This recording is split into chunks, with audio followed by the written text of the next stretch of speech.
Assalamualaikum warahmatullahi wabarakatuh. Alhamdulillah hamdan yuafi ni'amahu wa yukafi mazidah. Ya Rabbana lakal hamdu kama yanbaghi li jalali wajhikal karim wa 'azimi sultanik. Subhanaka la nuhsi thana'an kama asnaita 'ala nafsik falakal hamdu hatta tarda walakal hamdu idza radita walakal hamdu ba'da ridha. Allahumma salli wa sallim wa karrim wa majjid wa 'azim wa zid wa tammim 'ala sayyidina Muhammad wa 'ala sayyidina Muhammad amma ba'd.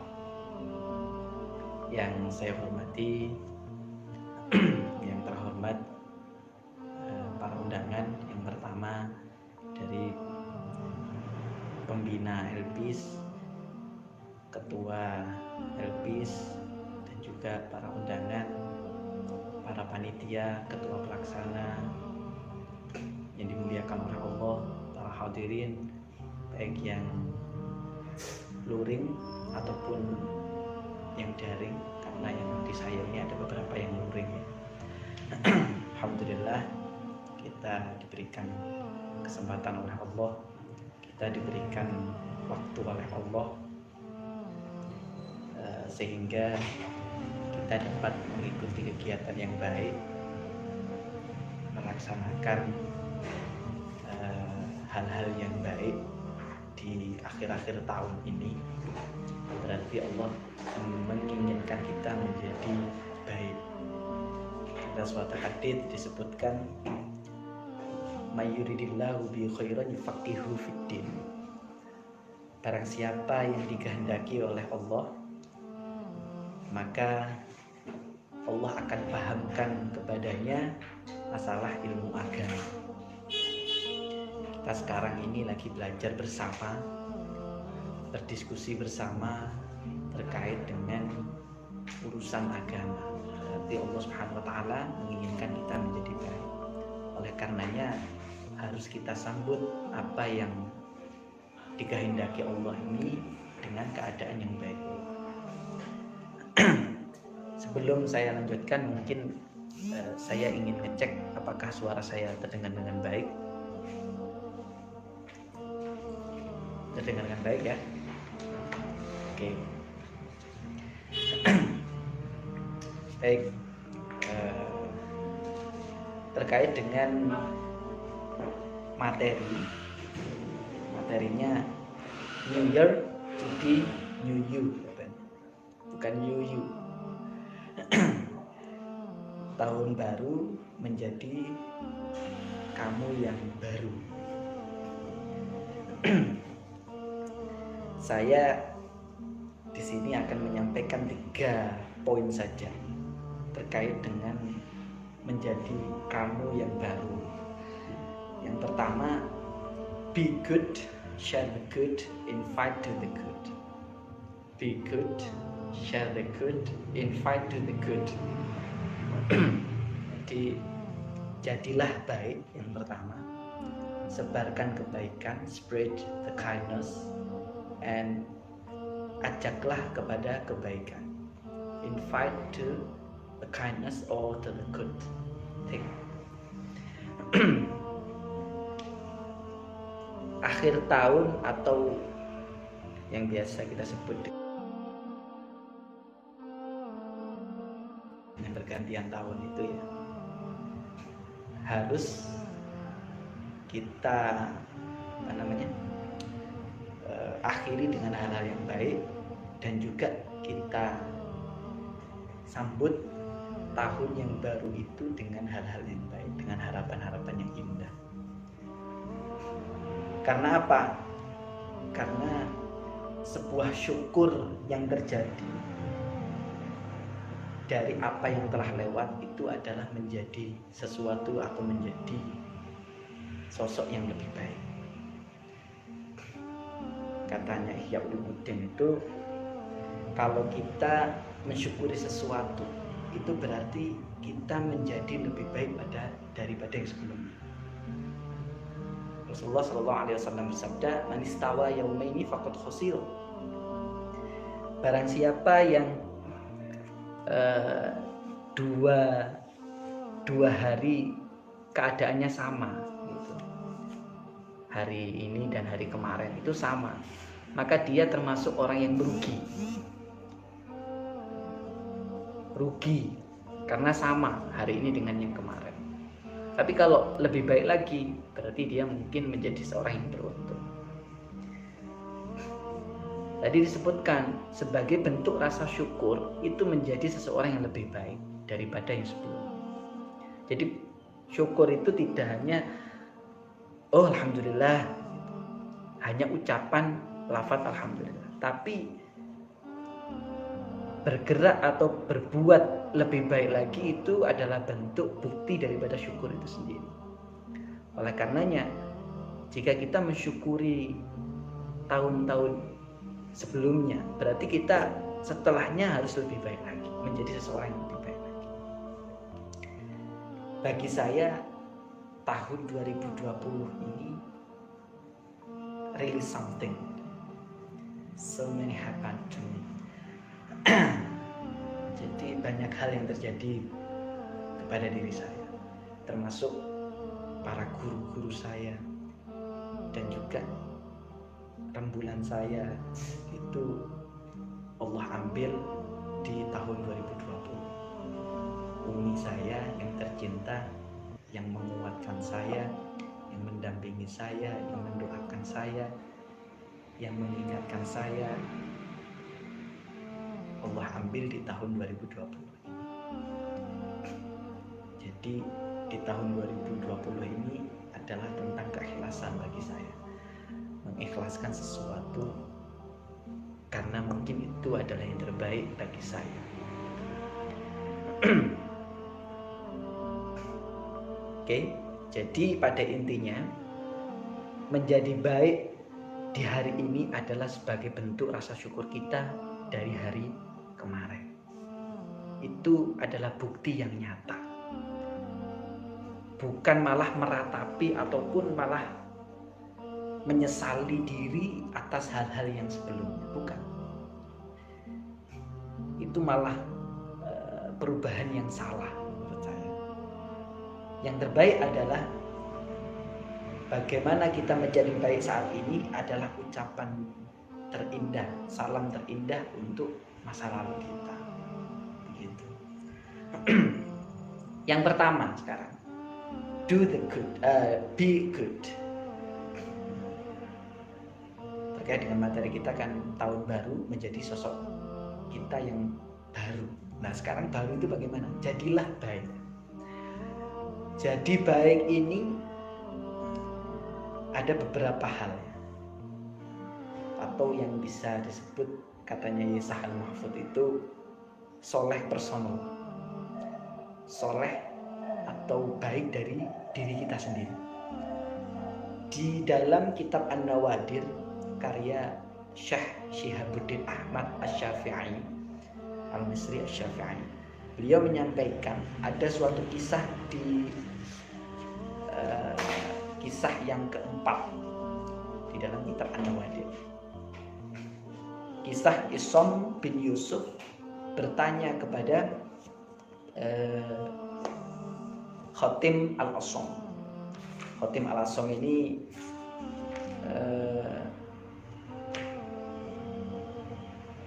ulama yang beliau ini berpura-pura tuli untuk menjaga kehormatan seorang wanita bertahun-tahun, karena untuk menjaga kehormatan agar seorang wanita yang kentut di depannya itu tidak malu kepada dirinya.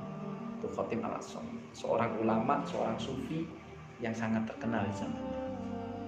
Ini disebutkan bahwasanya Isom bin Yusuf ini tanya kepada Khatim Al-Asom, wahai Khatim Al-Asom, bagaimana ketika engkau ini akan beribadah sampai engkau menjadi seorang yang alim, seorang yang sufi dan waliullah, katanya Isom bin Yusuf kepada Khatim Al-Asom.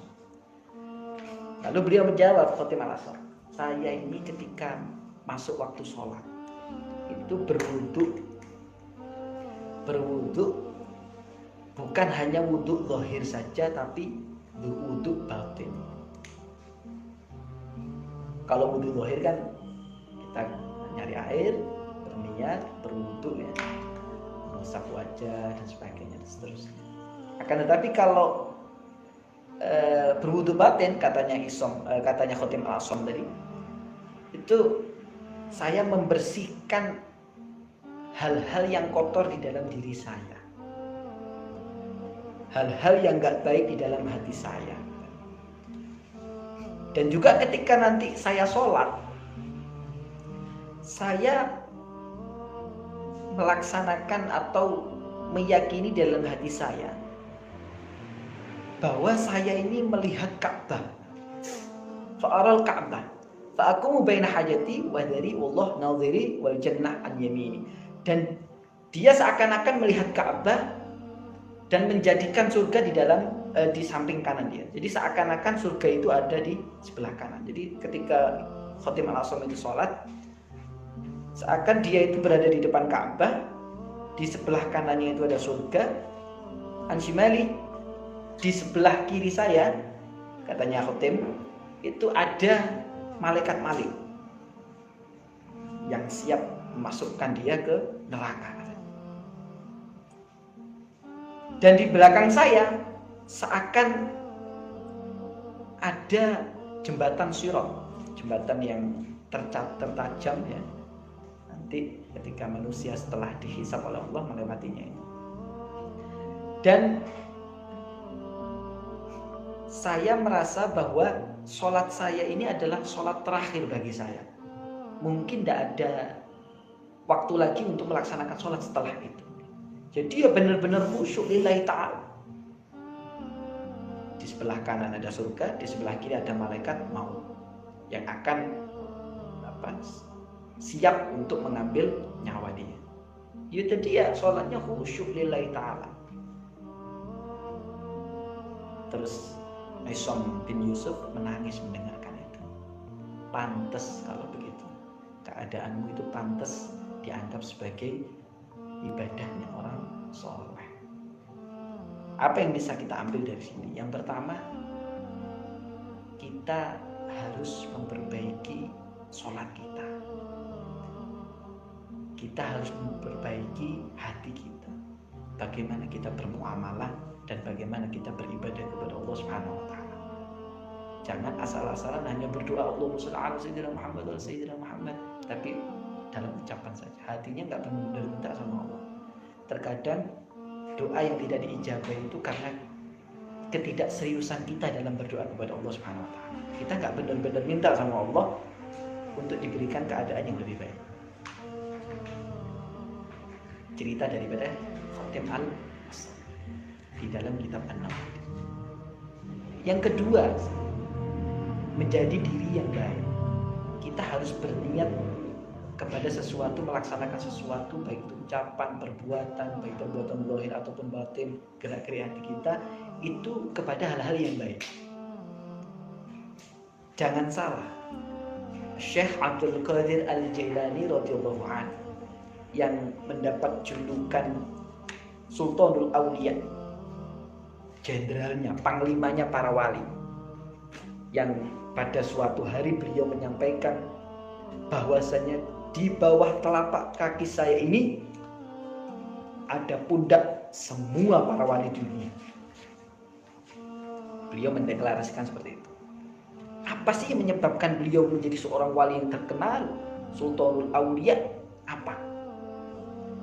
Yaitu pada waktu kecil. Ini saya diceritakan sendiri oleh Syekh Fadil. Syekh Fadil itu adalah cucu daripada Syekh Abdul Qadir Al-Jailani. Beliau hadir pada waktu itu di Pasuruan. Beliau menceritakan hal ini. Jadi pentingnya niat, pentingnya gerak-gerik hati kita untuk menuju hal yang baik. Jadi Syekh Abdul Qadir dengan teman-temannya itu bertiga ya. Syekh Abdul Qadir dengan dua temannya itu ngobrol gitu, berdiskusi. Yang satu menyampaikan bahwasanya di suatu daerah ini ada seorang wali yang terkenal, wali yang alim. Saya penasaran, ayo kita main ke sana, kita sowan, kita silaturahim ke wali tersebut. Yang satunya, kalau wali, kalau ulama berarti dia alim dong. Coba saya mau uji, saya mau ngetes keilmuan dia, katanya yang satu. Kata Syekh Abdul Qadir, alhamdulillah kalau ada seorang wali, ayo kita ke sana, kita cari berkah. Kita cari barokah daripada seorang waliullah. Dari doa-doa yang baik. Berangkatlah 3 orang itu, 3 anak kecil itu menuju ke seorang wali tadi. Lalu di sana seorang wali itu langsung mempersilahkan anak 3 ini masuk. Sudah masuk, sudah duduk, langsung dikasyaf oleh wali tersebut. Dikasyaf oleh wali tersebut. Langsung dikasyaf. Dikasyaf itu adalah langsung disampaikan gitu. Jadi seorang wali itu mempunyai kelebihan bisa melihat gerak-gerik hati seseorang. Itu oleh Allah diberikan kelebihan seperti itu. Lalu yang pertama, yang tadi hanya niat ingin tahu bagaimana seorang wali itu, katanya ulama tersebut, kamu nanti akan disibukkan dengan urusan dunia. Kamu nanti akan jadi orang terkenal, lalu kamu akan disibukkan dengan urusan dunia dan akan menjadi orang yang fasik. Gara-gara niatmu hanya ingin melihat saja, hanya ingin ngecek saja gitu, kepada orang yang alim. Lalu yang satunya, kalau kamu kan mau muji saya, gara-gara niatmu tadi mau muji saya tahu sudah apa yang akan kamu tanyakan dan saya juga tahu apa jawabannya. Yang kamu tanyakan ini, yang akan saya jawab adalah ini. Dia mengiyakan. Lalu wali tadi mengkasyaf bahwasanya nanti kamu akan menjadi seorang hakim terkenal, seorang menteri di zamannya. Lalu kamu akan jatuh cinta kepada seorang yang non muslim gitu. Akan tetapi dia tidak mau menikah dengan kamu karena kamu statusnya adalah seorang muslim. Kamu akan diterima sebagai suaminya kalau kamu keluar daripada agama Allah. Lalu kamu akan meninggal dalam keadaan kafir. Benar terjadi. Yang terakhir Syekh Abdul Qadir Al-Jilani. Abdul Qadir, karena niat baikmu datang kemari ingin mendapatkan berkah, ingin mendapatkan barokah daripada Allah Subhanahu wa taala, Allah jadikan engkau suatu saat nanti menjadi panglima daripada para wali. Menjadi seseorang yang diagung-agungkan, menjadi Ghauthul A'zam, katanya kitab Tafriqul Khatir itu. Ghauthul A'zam itu adalah pembela yang apa? Yang paling utama, Ghauthul A'zam. Jadi pentingnya niat tadi sampai di situ, sampai mengantarkan Syekh Abdul Qadir Al-Jilani menjadi seorang wali Sultanul Auliya.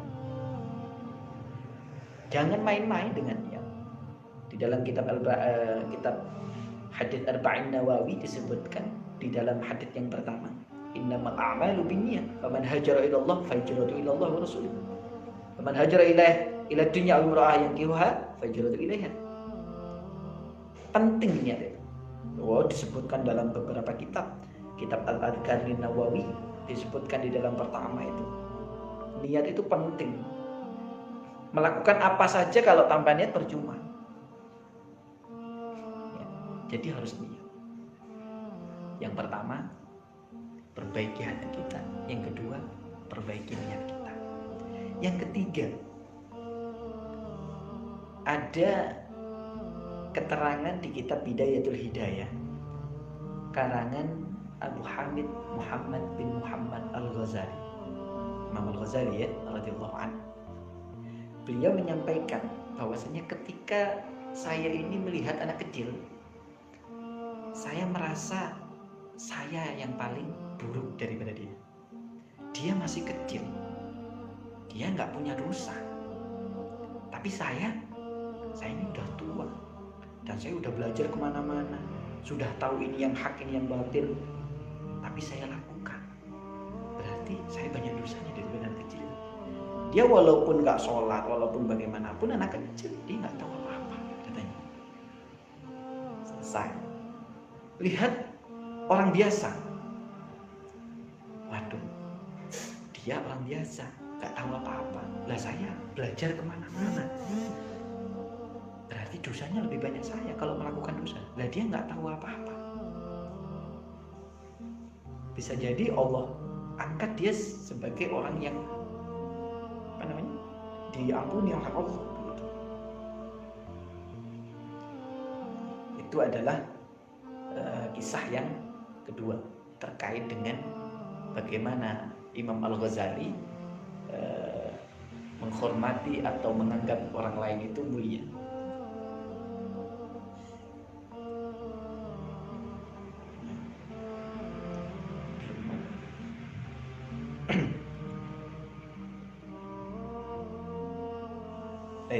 Yang selanjutnya sekarang, ketika Imam Al-Ghazali itu bertemu dengan orang non-muslim yang sudah tua, atau orang yang non-muslim ya, pokoknya orang non-muslim. Katanya Imam Al-Ghazali, ketika saya melihat dia, itu saya merasa lebih buruk daripada dia. Karena apa? Dia non-muslim, tidak tahu, mungkin belum dapat hidayah daripada Allah Subhanahu wa Ta'ala. Oleh karenanya dia pantas nggak sholat karena memang non muslim. Namun siapa tahu nanti ketika dia mau meninggal, Allah berikan dia hidayah yang membuat dia menjadi orang Islam lalu wafat. Berarti dia lebih baik daripada saya, katanya Imam Al-Ghazali. Sampai seperti itu husnudzonnya Imam Al-Ghazali kepada orang lain. Siapa yang gak kenal Imam Al-Ghazali sekarang? Kiblatnya Ahlussunnah wal Jamaah di dalam hal tasawuf, di dalam hal akhlak. Yang selanjutnya adalah husnudzon. Yang terakhir, kita harus menyeimbangkan antara khauf dan rojak kita, antara harapan dan ketakutan kita di hadapan Allah Subhanahu wa Ta'ala. Ini termasuk konsep daripada Haris Al-Muhasibi. Haris Al-Muhasibi itu seorang sufi di zamannya terkenal. Beliau juga banyak dikutip oleh Imam Al-Ghazali di dalam kitab Ihya Ulumuddin. Haris Al-Muhasibi ini sampai 40 tahun itu ibadah kepada Allah, takut kepada Allah, menangis terus. Jadi gara-gara dia disebutkan Al-Muhasibi itu orang yang selalu introspeksi diri, orang yang selalu menghisap diri, itu Al-Muhasibi. Jadi Haris ini selama 40 tahun ibadah kepada Allah ini benar-benar DP. Istilahnya hatinya itu benar-benar takut kepada Allah, takut ibadahnya nggak diterima, takut dirinya itu dimasukkan ke dalam neraka. Benar-benar takut.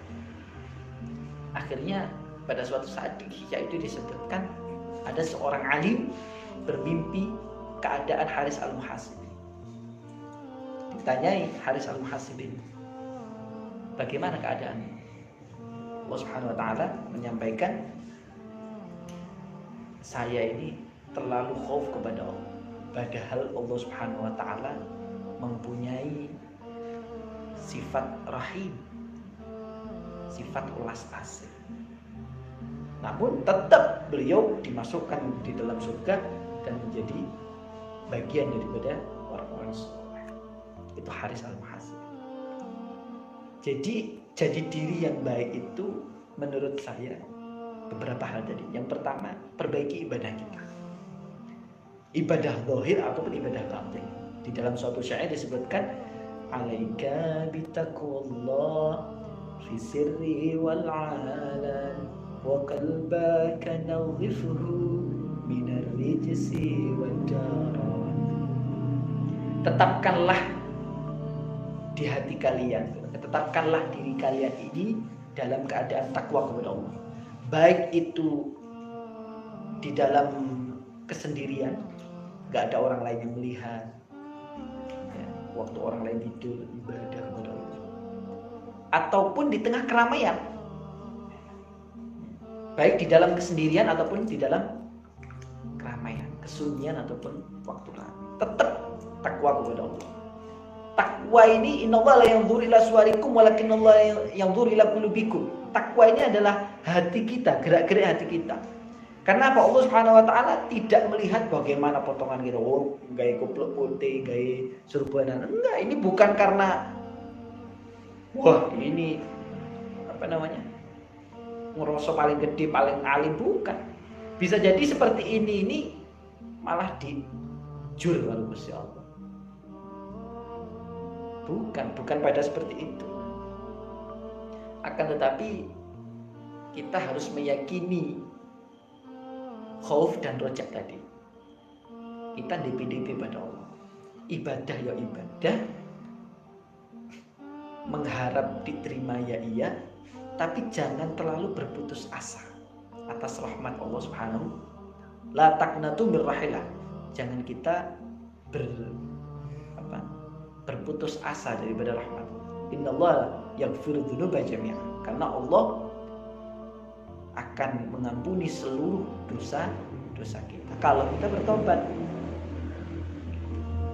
Pertama, jadi baik. Yang kedua, spread the kindness. Sebarkanlah kebaikan. Tabassumuka fi wajhi hakis ahikas sadaqah. Senyum kita kepada saudara kita itu dihitung sebagai sedekah. Dan juga di dalam kitab Al-Mawa'id As-Suriyah pernah saya sampaikan, Allah Subhanahu wa taala itu memberikan kelebihan atau keutamaan di dalam bersedekah. Yang pertama, sedekah itu akan menjauhkan kita daripada azab Allah Subhanahu wa taala. Kita bersedekah. Kalau kita bersedekah, sedekah yang kita keluarkan itu akan menjadi hijab antara diri kita dengan azab Allah Subhanahu wa taala, dengan kebencian atau kemarahan Allah Subhanahu wa taala. Semakin banyak bersedekah, semakin besar itu hijabnya. Jadi semakin aman. Yang kedua, dijauhkan dari 70 bala. Tasuddu sab'ina baban minal balaya au kama qala. Dalam hadis lain tadfa. Jadi sedekah itu mengamankan kita atau menolak 70 bala, 70 musibah. Yang ketiga, sedekah itu menjadi penyembuh dari sakit kita. Makanya orang yang sakit, baik itu sakit hati, sakit zahir, sakit batin, sedih, galau, putus harapan, bukan putus cinta. Kalau putus cinta malah dihancurkan itu. Nanti aja kalau sudah halal baru cinta. Lah itu disedekah. Agar apa? Agar diberikan kesembuhan oleh Allah Subhanahu wa taala. Yang sedih diberikan kebahagiaan, yang sakit diberikan kesembuhan. Yang selanjutnya, sedekah itu juga bisa menjadi keamanan, pengamanan daripada hal-hal yang baik, yang tidak baik di dalam harta kita. Jadi mungkin di dalam harta kita ini ada keharaman, ada syubhat, tidak jelas halal haramnya, itu disedekahi agar nanti jika dihisab di hadapan Allah aman ini hisabnya. Ya.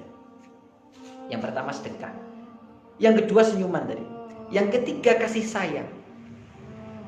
Al-hubbu fillah wal bughdu fillah. Di kitab Tanqiqul Qaul karangan Syekh Nawawi Al-Bantani, syarah daripada kitab Lubabul Hadith karangan Syekh Jalaluddin As-Suyuti, disebutkan di sana La yu'minu ahadukum hatta yuhibba li akhihi ma yuhibbu li nafsihi. Rawahu Ahmad. Rasulullah Shallallahu Alaihi Wasallam bersabda, tidak beriman, tidak dikatakan iman ketika seseorang tidak mencintai orang lain atau saudaranya sesama muslim seperti dirinya mencintai dirinya sendiri. Bagaimana? Kalau kita kan mencintai diri kita, nggak mungkin kita menyakiti diri kita sendiri, tiba-tiba dewi gitu ya, jatuh-jatuh sendiri, ngepuk-ngepuk sendiri, diciwir-ciwir sendiri, itu nggak mungkin lah. Begitu juga dengan kepada orang lain. Kalau kita cinta kepada diri kita, kepingin enak, kepingin bahagia, buat seperti itu kepada orang lain. Kalau nggak seperti itu kepada orang lain, berarti bukan bukti keimanan kita. Sampai seperti itu Rasulullah SAW memberikan wanti-wanti kepada orang mukmin. Jadi iman kita tergadaikan ketika kita tidak mencintai saudara kita sesama muslim. Kalau kita malah mencakiti, naudzubillah, malah membuat mereka membid'ahkan mereka, mensyirikkan mereka, naudzubillah, malah ada yang menganggap darah mereka halal untuk dibunuh, naudzubillah. Itu ya bisa dikatakan nggak iman, kan begitu sekarang. Jadi poinnya adalah kita menaruh kecintaan kepada sesama. Di dalam kitab Dzurratun Nasihin karangan Syekh Utsman bin Hasan Asy-Syakir Al-Khabawi, ini adalah seorang ulama ahli Quran tahun 13 Hijriah. Beliau menyampaikan bahwasannya idkhalus surur, Rasulullah SAW bersabda, idkhalus surur fi qalbi mu'min afdalu min ibadati alfisana. Ada yang meriwayatkan sittina sana.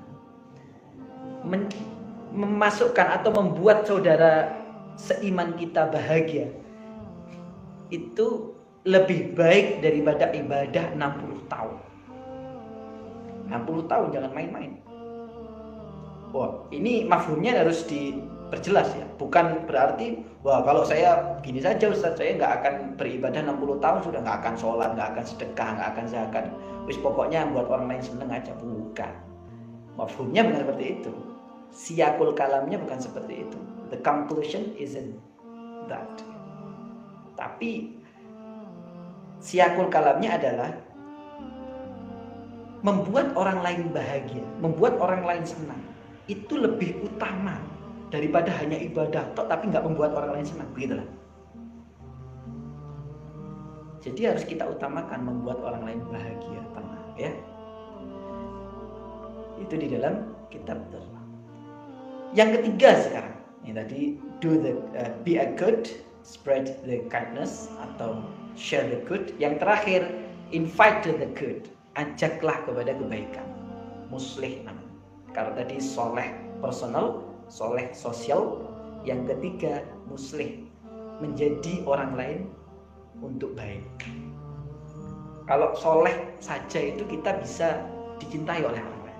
Orang soleh, dia baik, dirinya baik, terus menyebarkan kebaikan, itu dicintai banyak orang, disenangi. Tapi kalau muslim mengajak orang lain kepada kebaikan, mengajak orang untuk menjadi baik, itu banyak yang membenci, banyak yang nggak suka. Karena memang tantangannya seperti itu. Jangankan kita, Rasulullah saja sudah banyak yang mencaci maki. Tapi di dalam riba disebutkan in udhiya ya'fu wa la yu'aqib wa in khusima yasmut wa la yujawib. Rasulullah mencapai derajat yang tinggi itu karena ketika Rasulullah SAW disakiti, Rasulullah mengampuni, tidak membalas. Wa la yu'aqib wa in khusima yasmut wa la yujawib. Ketika Rasulullah dicaci maki, dia tidak membalas cacian juga, tapi mendoakan. Itu Rasulullah SAW. Yang pertama, invite to the good, mengajak ke kebaikan. Rasulullah SAW bersabda, man dalla 'alal khair falahu mithlu ajri fa'il. Man dalla 'alal khair falahu mithlu ajri fa'il. Barang siapa yang menunjukkan kepada kebaikan, maka baginya seperti orang yang mengerjakan. Kita nyuruh orang lain ngaji, dia ngaji, kita dapat pahala. Dia amalkan, kita juga dapat pahala. Dia ajak orang lain juga dapat double pahalanya. Nah, itu yang dinamakan apa? Pahala jariyah itu. Jadi terus mengalir terus. Dia mengamalkan, selagi dia terus mengamalkan ilmu yang dulunya kita menyuruh dia untuk ngaji, selama itu pula kita akan mendapatkan pahala. Itu yang namanya pahala jariyah. Yang kedua, watawassaw bil haqq watawassaw bis sabr. Kita harus berwasiat kepada kebaikan, kepada kebenaran, kepada kesabaran. Jangan menunggu kita baik. Kalau kita mau berwasiat kepada orang lain, nunggu kita baik nggak selesai. Ya. Syarat untuk menjadi penasihat yang baik bukan yang pertama itu bukan menjadi baik dulu. Karena apa? Kalau semua orang menunggu baik untuk menasihati baik, nggak akan ada orang yang akan menasihati. Karena apa? Semua orang belum baik. Semua orang pasti mempunyai kekurangan dan kesalahan. Kalau Nabi baru, katanya kitab Adabul Alim Al-Muta'alim karangan Hadratus Syekh Kiai Haji Hasyim Asy'ari disebutkan, tidak ada penjagaan, laisal ismah ilal anbiya. Tidak ada yang dimaksum, suci daripada dosa kecuali para nabi. Jadi setiap orang, semua orang itu punya dosa. Tapi bagaimana kita terus berusaha untuk menjadi baik. Malah kalau orang menasihati baik, ketika nanti dirinya akan melakukan hal itu juga, dia akan berpikir ulang. Waduh, saya kan dulu pernah menyampaikan ini, tidak boleh. Masa saya mau mengerjakan? Nah, dia akan berproses untuk menjadi baik ulang. Yang kedua, berwasiat menjadi dalam kebaikan. Yang ketiga, tolong menolong dalam kebaikan. Irhamu man fil ard yarhamukum man fis sama. Bahkan di dalam kitab Rasulullah SAW bersabda di dalam kitab Al-Mu'ayyidah Sufuriyah, ya, karangan Syekh Muhammad bin Abi Bakar Al-Masyhur, beliau menyampaikan Rasulullah SAW bersabda seperti itu, barang siapa yang mencintai orang lain di dunia, maka penghuni langit akan mencintai dia. Bahwasanya Allah Subhanahu wa taala akan menyayangi makhluk dengan kadar kesayangan dirinya kepada sesamanya. Bagaimana kita menyayangi orang lain, bagaimana kita mengasihi orang lain, seperti itulah Allah Subhanahu wa taala akan mengasihi dan menyayangi kita. Kalau kita nggak menyayangi orang lain, kita nggak mengasihi orang lain, ya seperti itulah Allah Subhanahu wa taala akan memperlakukan kita. Jadi kadarnya, ukurannya adalah seperti itu. Bisa digerayai sendiri, bisa diintrospeksi sendiri. Kalau saya ini baik pada orang, berarti Allah akan baik pada kita. Kalau enggak, ya enggak, gitu saja. Jadi itu yang harus dilakukan. Di dalam suatu hadis yang lain, barang siapa yang membuka aib seorang muslim, maka dia tidak akan meninggal sebelum dia juga akan melaksanakan aib tersebut. Makanya kalau kita tahu aib saudara kita sama muslim, lebih-lebih teman kita atau keluarga kita, jangan diucapkan, sudah diam saja. Maka yu'minu billahi wal yawmil akhir falyakul khairan aw liyasmut. Barang siapa yang beriman kepada Allah dan hari akhir, maka lebih baik dia berbicara yang baik ataupun lebih baik dia. Di dalam hadis lain disebutkan, kafa bil mar'i ayyuhadditsa bikulli ma sami'a. Celaka bagi seseorang yang mengucapkan semua apa yang telah didengar. Atau kalau bisa kita sebut mulut ember gitu ya, tukang gosip, tidak boleh. Kita harus hati-hati dengan hal itu. Yang terakhir, amar ma'ruf nahi munkar. Lah, terkait dengan amar ma'ruf nahi munkar ini ya harus dengan ma'ruf. Amar ma'ruf wa nahi munkar bil ma'ruf. Mencegah kepada kemungkaran, dari kemungkaran dan mengajak kebaikan ini harus dengan baik juga, jangan dengan kemungkaran juga, apalagi dengan kemarahan. Alhamdulillah, tidak usah. Sebarkan kebaikan dengan kebaikan. Sebarkan jauhkan maksiat dengan kebaikan pula. Begitu.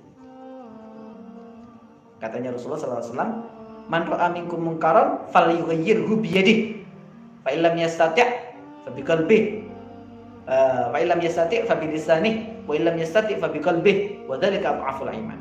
Di dalam kitab Riyadhus Shalihin, di dalam kitab Muhtarul Hadits Nabawiyah disebutkan, barang siapa yang melihat kepada kemungkaran, dia harusnya sebagai seorang muslim atau mukmin mencegah hal itu dengan tangannya atau dengan kekuasaannya. Kalau nggak istilahnya nggak mampu, maka dengan lisannya dikasih tahu yang baik, bukan malah dicaci maki. Nggak boleh. Harus dengan kebaikan pula. Kalau nggak bisa ya sudah dengan hati. Diingkari dengan hati bahwasanya kita tidak suka dengan hal itu. Jangan ikut-ikut. Jadi begitu ya. Bagaimana kita mensyukuri atau sebagai refleksi kita di tahun sebelumnya atau tahun 2020 ini, seperti kita akan menjadi pribadi yang lebih baik pada tahun sebelumnya. Ukuran tahun sebelumnya itu baik adalah sekarang kita menjadi baik. Gitu. Pertama, do the good, spread the kindness, invite to the good thing. That's all from me. Thank you. So sorry have mistake. Saya mohon maaf jika ada salah. Semuanya ini apa yang disampaikan oleh guru saya. Saya ini fakir ilmu. Jadi kalaupun ada kesalahan itu murni dari diri saya. Kalau ada yang baik-baik itu murni dari Allah Subhanahu wa taala. Karena Allah yang memberikan saya arahan, hidayah. Kalau enggak karena hidayah atau taufik daripada Allah, enggak ada. Itu dari saya. Terima kasih. Saya mohon maaf jika ada salah. Semoga Anda semua diberi keberkahan dan nanti mungkin kepada